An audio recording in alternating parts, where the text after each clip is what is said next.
বাড়িতে একবার এরকম হেলদি মোমো ট্রাই করে দেখতে পারো। আই থিঙ্ক অনেক সুন্দর লাগবে খেতে। চলো রেসিপিটা দেখে নাও। এখানে সব কিছু আমি ছোট ছোট করে কেটে নিয়েছি। এখানে এই মোমোটা সয়াবিন দিয়ে বানাবো, সেই জন্য সয়াবিনও ছোট ছোট করে কেটে নিয়েছি। এরপর তেল গরম হয়ে গেলে রসুন কুচিটা দিয়ে দেবো, পেঁয়াজ কুচি দিয়ে ভালো করে ব্রাউন করে ভেজে টমেটো দিয়ে দিয়েছি।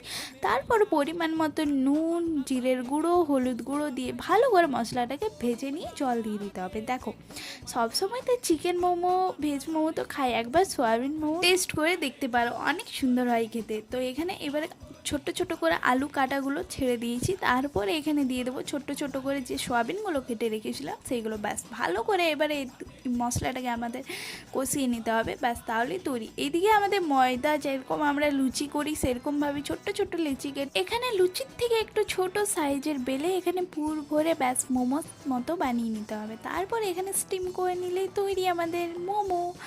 ভিডিওটা কেমন লাগলো জানিও, আর বাড়িতে ট্রাই করে দেখো।